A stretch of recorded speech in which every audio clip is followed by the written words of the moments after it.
नमस्कार, welcome to insight study forum. DElEd third semester में science में हम लोग चैप्टर 4 पढ़ रहे हैं और इसका टाइटल है यानी चैप्टर का नाम है सूक्ष्म जीवों की दुनिया, the world of micro organisms. तो इसमें ये 5वां पार्ट रहेगा और इस वीडियो में हम डिस्कस करने वाले हैं फूड का किस तरीके से प्रिजर्वेशन होता है, यानी भोजन का किस तरीके से परिरक्षण होता है। तो स्टार्ट करते हैं और आज का हमारा हेडिंग है प्रिजर्वेशन ऑफ फूड मटेरियल।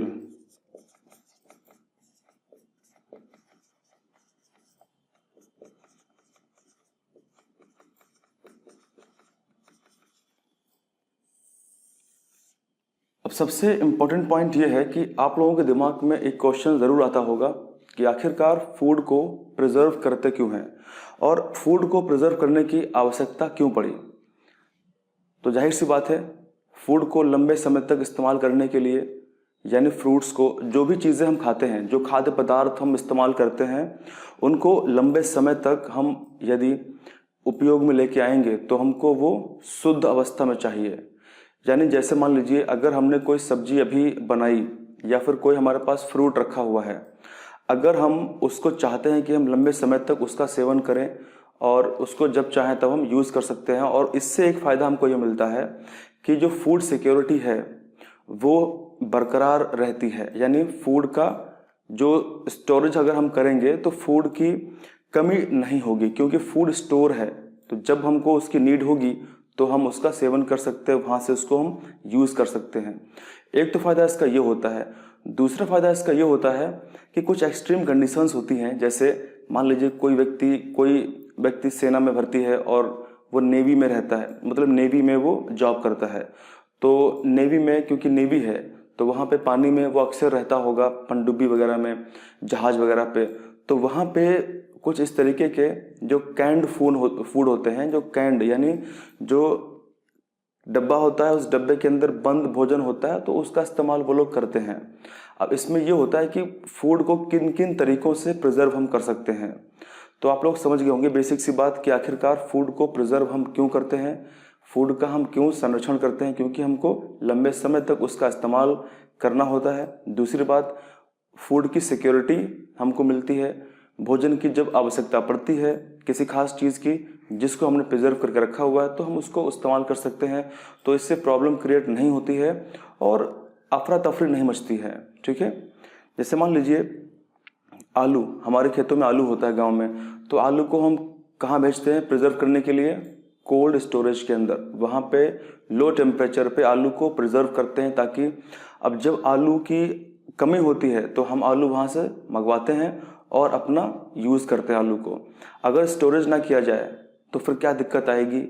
आलू का सीज़न जब आएगा उस बीच, उसके पहले आलू की खपत क्योंकि रोज़ होती है, हमारे घर में आलू की आवश्यकता डेली पड़ती है, तो उससे दिक्कत क्या आएगी? आलू नहीं मिलेगा तो बहुत महंगा हो जाएगा और इस तरीके से समस्या आएगी। तो फूड सिक्योरिटी में खतरा उत्पन्न हो सकता है इस तरीके से। तो आज हम जो भी इसकी टेक्निक्स हैं, जितने भी इसके मेथड हैं, उन सभी मेथड्स की बात करने वाले हैं और पूरा विस्तार से जानेंगे हम कि किन किन तरीक़ों से फूड को प्रिजर्व कर सकते हैं। आप लोगों ने दूध अवश्य पिया होगा, जो पैकेट वाला दूध होता है, उसमें पास्चुराइजेशन प्रोसेस की जाती है, जिसके तहत उसको कुछ समय के लिए प्रिजर्व किया जाता है।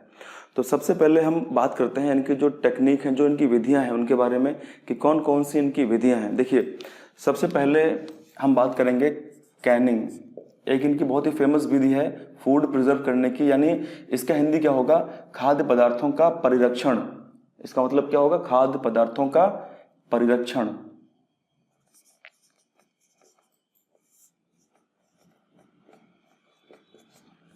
खाद्य पदार्थों का परिरक्षण या संरक्षण।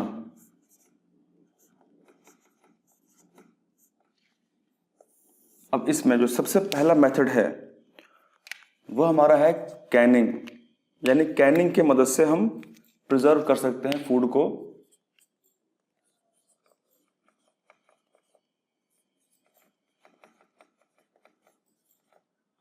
कैनिंग की मदद से हम भोजन को प्रिजर्व कर सकते हैं। अब देखिए इसमें होता क्या है। कैनिंग का मतलब क्या होता है कि कुछ कैन टाइप के डब्बे होते हैं। जैसे मान लीजिए कुछ इस टाइप से अगर कोई डब्बा है कि ऊपर ढक्कन लगा हुआ है और जो कैन पूरी बंद है, सील है, ठीक है, तो इस टाइप से डब्बे हो सकते हैं, यानी कोई भी किसी प्रकार का कंटेनर हो सकता है जिसके अंदर हम फूड को रखेंगे, और उसके अंदर खासकर हम रखते हैं प्रेशर में, यानी कैनिंग में फूड को प्रेशर में रखा जाता है। और इसके बारे में पहली बार अगर किसी ने बताया था, अगर इसके बारे में यानी कैनिंग के बारे में किसी व्यक्ति ने पहली बार यदि आविष्कार किया था तो वो थे निकोलस, कौन थे? Nicholas Appert. तो आप लोग ध्यान रखेंगे, निकोलस एपर्ट ने पहली बार, ये फ्रांस के रहने वाले थे, फ्रेंच थे ये, और इन्होंने पहली बार एक अनोखी विधि के बारे में बताया था जो क्या था? कैनिंग था। अब इससे हुआ ये कि जैसे इन्होंने इसके बारे में बताया और कुछ ऐसे कई सारे उपयोग किए गए, तो पहली बार इसका जो उपयोग किया था वो फ्रेंच की नेवी ने किया था, और उन्होंने मीट को या वेजिटेबल्स को या मिल्क को कैनिंग के द्वारा प्रिजर्व करने का प्रयास किया था। तो इस तरीके से लंबे समय तक हम खाद्य पदार्थों का इस्तेमाल कर सकते हैं। अब इसके अंदर हमको 2-3 बातें ध्यान देनी है। वो ध्यान ये देनी है कि जब भी हम बात करते हैं कैनिंग की, तो कैनिंग में हम फूड को, यानी अगर हमें अधिक सुरक्षा चाहिए फूड के लिए, तो हम फूड को क्या करते हैं? 15 पाउंड पर या फिर 6.8, यानी इसी का मैं आपको लिख रहा हूं किलोग्राम में, पाउंड का, या फिर 6.8 किलोग्राम दाब पर यानी प्रेशर पर हम फूड को हीट करते हैं। और कितना हीट करते हैं? 121 डिग्री सेल्सियस टेम्परेचर पर हम उसको हीट करते हैं, ठीक है। और जो हीट करते हैं कितना? 15 से 20 मिनट। तो आप लोग ध्यान रखेंगे, कैनिंग मेथड में, कैनिंग विधि में हम फूड को, जो भी भोजन हम उसके अंदर पैक करते हैं, रखते हैं प्रिजर्व करने के लिए, उसको 15 पाउंड या फिर 6.8 किलोग्राम दाब पर हम उसको 121 डिग्री सेल्सियस टेम्परेचर पर 15 से 20 मिनट तक गर्म करते हैं, हीट करते हैं। इससे क्या होता है, जितने भी उसके अंदर फूड के अंदर जो माइक्रो ऑर्गेनिज्म होते हैं, बैक्टीरिया होगा या फंगस होगा, वो मर जाते हैं, वो नष्ट हो जाते हैं, और इससे जो भोजन हमारा होता है वो प्रिजर्व हो जाता है। अब यहाँ पे एक चीज़ और है, इस टेक्निक में अगर किसी मशीन द्वारा या किसी कारणवश अगर असावधानी बरती गई तो उससे काफ़ी समस्या उत्पन्न हो सकती है। जैसे मान लीजिए, यदि हम कैन के अंदर जो एयर होती है उस एयर को पूरा हम निकाल देते हैं, ठीक है। अगर हम उस एयर को ना निकाल पाए या किसी तरीके से कोई कंटामिनेटेड, यानी कोई किसी तरीके से दूषित, यदि उसके अंदर कोई फूड रह जाता है, तो कोई बैक्टीरिया पहुंच जाता है, तो फिर वो क्या करता है? बैक्टीरिया ग्रोथ करता है। जैसे मान लीजिए ये डब्बा रखा हुआ है, ठीक है। जिस समय इस डब्बे के अंदर फूड पैक किया जा रहा था और इसको कैंड किया जा रहा था, इसकी कैनिंग की जा रही थी, उस समय इसके अंदर कोई बैक्टीरिया रह गया और ये पैक हो चुका है। अब होगा क्या? बैक्टीरिया क्या करता है? बैक्टीरिया डिकम्पोज करता है, यानी जहां बैक्टीरिया होगा वहां पे उसका अपघटन करना शुरू कर देता है, ठीक है। तो होगा क्या? बैक्टीरिया इसके अंदर ग्रोथ करेगा और इसके अंदर गैस छोड़ेगा, और इससे क्या हो सकता है? ये कैन फूल सकती है, कैन फूल जाएगी और हो सकता है कैन ब्लास्ट हो जाए। तो इस तरीके से हम ये पहचान भी सकते हैं, अगर कोई कैन आपने देखा जो फूली फूली से कैन है, बहुत ही हेल्दी है, फूल गई है, ठीक है, तो उसके अंदर वो फूड बेकार हो चुका है, उसके अंदर बैक्टीरिया ग्रोथ कर रहे हैं और वो ब्लास्ट हो सकती है, तो इसीलिए उसका सेवन नहीं करना चाहिए। तो कुछ बातों का ध्यान हम रखते हैं कैनिंग के अंदर, ठीक है। तो आई होप आप लोग समझ गए होंगे कैनिंग के बारे में कि किस तरीके से कैनिंग में हम फूड को प्रिजर्व रखते हैं। तो अब हम अगली बात करने वाले हैं जो बहुत फेमस है, जो हम रोज इस्तेमाल करते हैं, जो खासकर लोग शहर में रहते हैं उनकी मैं बात कर रहा हूँ। डेली हम इस्तेमाल करते ही करते हैं, यानी मैं बात कर रहा हूँ पाश्चुरीकरण की। मैं बात कर रहा हूँ किसकी? पाश्चुराइजेशन। तो ये हमारा सेकंड है मेथड, पाश्चुराइजेशन।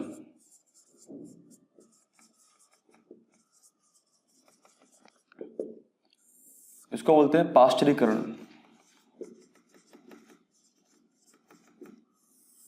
अब पाश्चुरीकरण के बारे में अगर बात करें तो इसको किसने दिया था? इसको दिया था लुईस पाश्चर ने। इसको लुईस पाश्चर ने दिया था।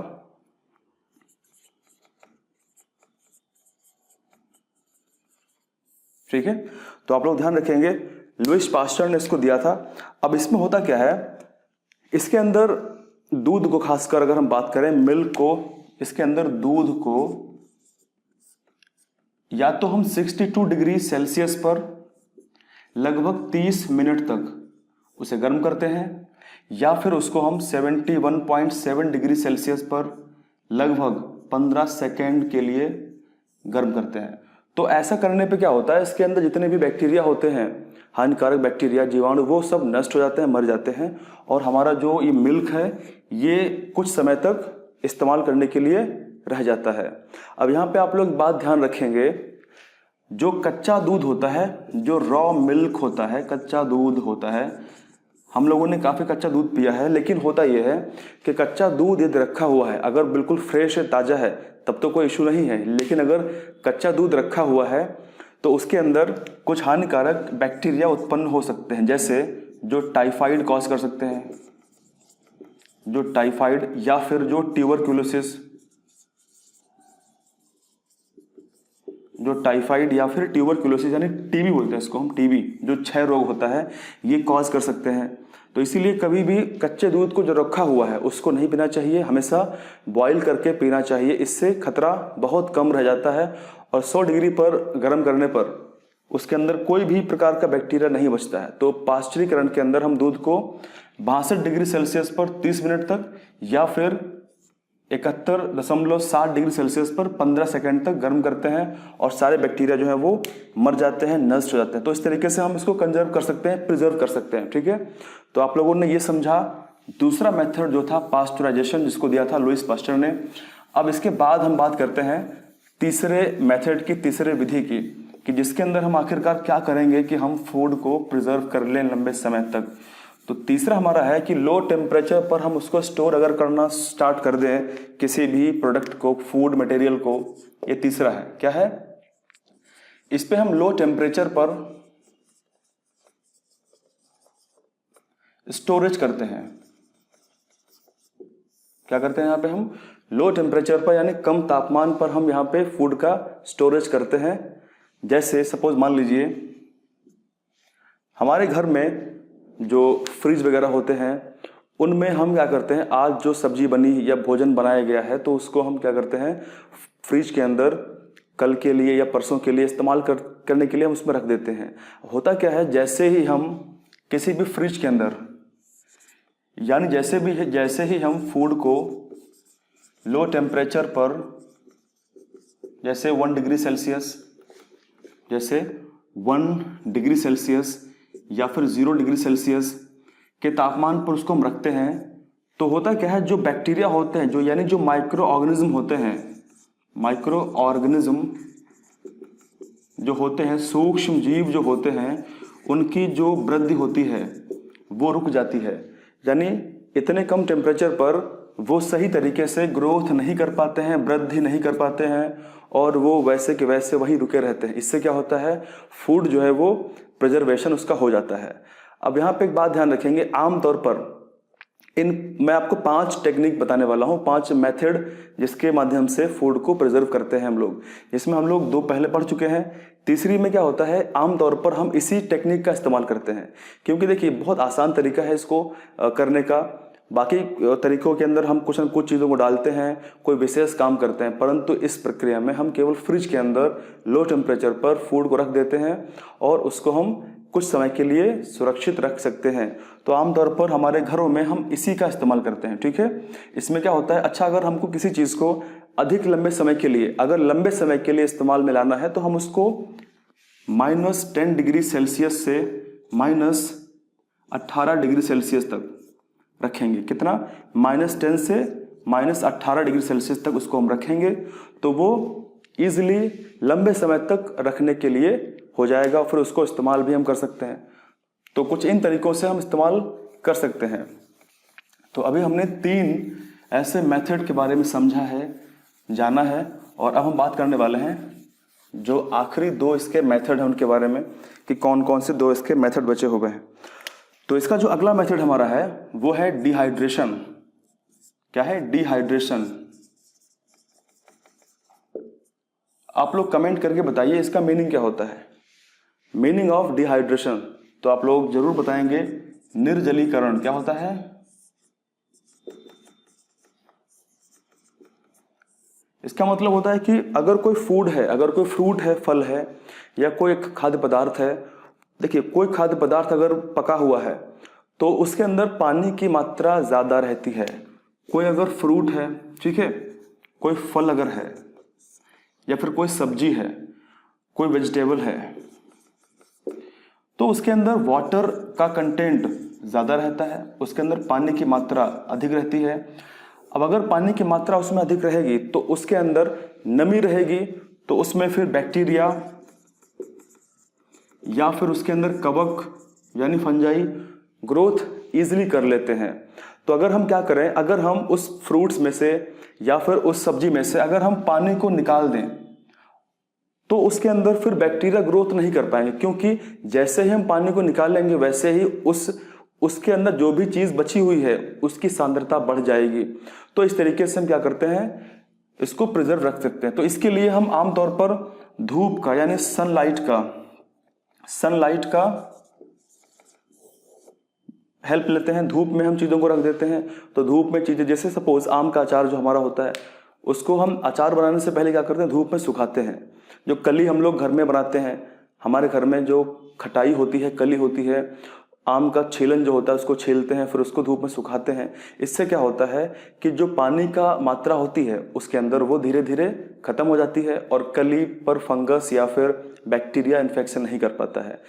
यदि अगर हम मैंगो को वैसा का वैसा छोड़ दें तो क्या होगा, मैंगो धीरे धीरे सड़ जाएगा, क्योंकि उसके अंदर नमी होगी और बैक्टीरिया और फंगस ग्रोथ कर जाते हैं। तो हम पानी को सुखाकर, चाहे धूप की मदद से या फिर हम उसको ऊष्मा देते हैं, हीट की मदद से पानी को निकाल देते हैं और उसको हम डिहाइड्रेशन के द्वारा सुखा सकते हैं और उसको हम प्रिजर्व रख सकते हैं। तो ये तरीके थे 3-4 जो हम देख चुके हैं। अब हम बात करने वाले हैं जो इसका लास्ट तरीका है, आखिरी तरीका है, जिसकी मदद से हम हमारे फूड को, भोजन को सुरक्षित रख सकते हैं। तो जो लास्ट तरीका हमारा है वो है यूज ऑफ प्रिजर्वेटिव्स। अब इसका मतलब क्या होता है, इसका मतलब होता है कि यूज ऑफ प्रिजर्वेटिव यानी परिरक्षण में हम जो है कुछ ऐसे प्रिजर्वेटिव्स का इस्तेमाल करते हैं, यानी कुछ ऐसे केमिकल्स का इस्तेमाल करते हैं जिसकी मदद से हम इसको कंजर्व कर लेते हैं। ठीक है, यानी परिरक्षण का उपयोग। तो इसके अंदर क्या करते हैं हम, खास तौर पर हमारे घर में जो नमक होता है, जो सॉल्ट होता है, ठीक है, नमक होता है। आप लोग मैं आपसे क्वेश्चन पूछता हूँ, आप लोग कमेंट तुरंत करें। नमक का जो केमिकल नेम होता है, रासायनिक नाम होता है, वो क्या होता है? नमक का रासायनिक नाम क्या होता है? क्वेश्चन नंबर 2, जो चीनी होता है, चीनी, सुक्रोज जिसको बोलते हैं, सुक्रोज का फार्मूला क्या होता है? नंबर 3, जो फ्रक्टोज होता है, ग्लूकोज होता है, उसका फार्मूला क्या होता है? और आप लोग कमेंट करके इनके आंसर तुरंत बताइए। ठीक है, सॉल्ट, दूसरा है शुगर, दूसरा है चीनी। अब इसमें क्या होता है, अगर हम सॉल्ट की कंसंट्रेशन बढ़ा देंगे, सॉल्ट की मात्रा बढ़ा देंगे, या फिर चीनी की सांद्रता बढ़ा देंगे, चीनी की मात्रा हम बढ़ा देंगे, तो उससे होगा क्या, जो भी चीज़ होगी, मान लीजिए अगर कोई ऐसा चीज़ है, अचार है, या फिर कोई चीज़ ऐसी है जिसके अंदर हम नमक मिला सकते हैं मैक्सिमम, या फिर उसके अंदर हम चीनी अधिकतम मिला सकते हैं, तो जैसे ही इनकी नमक की और चीनी की सांद्रता बढ़ेगी, वैसे ही क्या होगा, जो बैक्टीरिया होगा उसका क्या होगा, उसके अंदर ऑस्मोसिस एक प्रक्रिया शुरू हो जाएगी, यानी उस बैक्टीरिया की सेल में जो वाटर भरा होगा, पानी भरा होगा, वो बाहर निकलेगा। इससे क्या होगा, जो बैक्टीरिया है, जीवाणु है, वो धीरे धीरे कमजोर हो जाएगा, उसकी ग्रोथ रुक जाएगी और वो नष्ट भी हो सकता है। तो एक तो हम इनके उपयोग से कर सकते हैं, लेकिन अगर हम इनका उपयोग नहीं करना चाहते हैं या फिर किसी तरीके से इनका उपयोग नहीं कर सकते हैं, तो फिर हम वहाँ पे इस्तेमाल करते हैं केमिकल्स का, यानी वहाँ पे हम कुछ केमिकल्स का इस्तेमाल करते हैं। जैसे कौन कौन से केमिकल्स, तो यहाँ पे हम बात करते हैं, हम बेंजोइक एसिड का इस्तेमाल करते हैं, बेंजोइक अम्ल का इस्तेमाल करते हैं, और बेंजोइक अम्ल का फार्मूला आपको पता होगा क्या होता है, C6H5COOH। आमतौर पर अचार के अंदर या फिर भोजन को प्रिजर्व करने के लिए हम बेंजोइक अम्ल का इस्तेमाल ही करते हैं। दूसरा अगर बात करें तो हम सॉर्बिक एसिड का इस्तेमाल कर सकते हैं, सॉर्बिक एसिड का इस्तेमाल कर सकते हैं। इसका फार्मूला क्या होता है, CH3CH4COOH, ये सॉर्बिक एसिड है। और तीसरा हम जो इस्तेमाल करते हैं वो आमतौर पर घरों में हमारे रखा होता है, उसका नाम है सिरका यानी एसिटिक एसिड। एसिटिक एसिड का इस्तेमाल हम करते हैं, जिसका फार्मूला सबको पता है क्या होता है, CH3COOH। तो हम ऐसे केमिकल्स का इस्तेमाल करते हैं फूड को प्रिजर्व करने के लिए। और इन केमिकल्स के उपयोग से क्या होता है, जो बैक्टीरिया होते हैं, जो कवक होता है, उसकी ग्रोथ रुक जाती है और ईस्ट या फिर किसी प्रकार के फंगस का इन्फेक्शन नहीं हो पाता है और हमारा भोजन लंबे समय के लिए उपयोग में लाया जा सकता है। तो ये कुछ टेक्निक थे, कुछ मेथड थे जिनकी मदद से हम लोग हमारे फूड मटेरियल्स को प्रिजर्व करते हैं और लंबे समय के लिए उसको उपयोग में लाते हैं। बाकी जो बचे टॉपिक्स हैं वो आपके अति शीघ्र कवर कर दिए जाएंगे।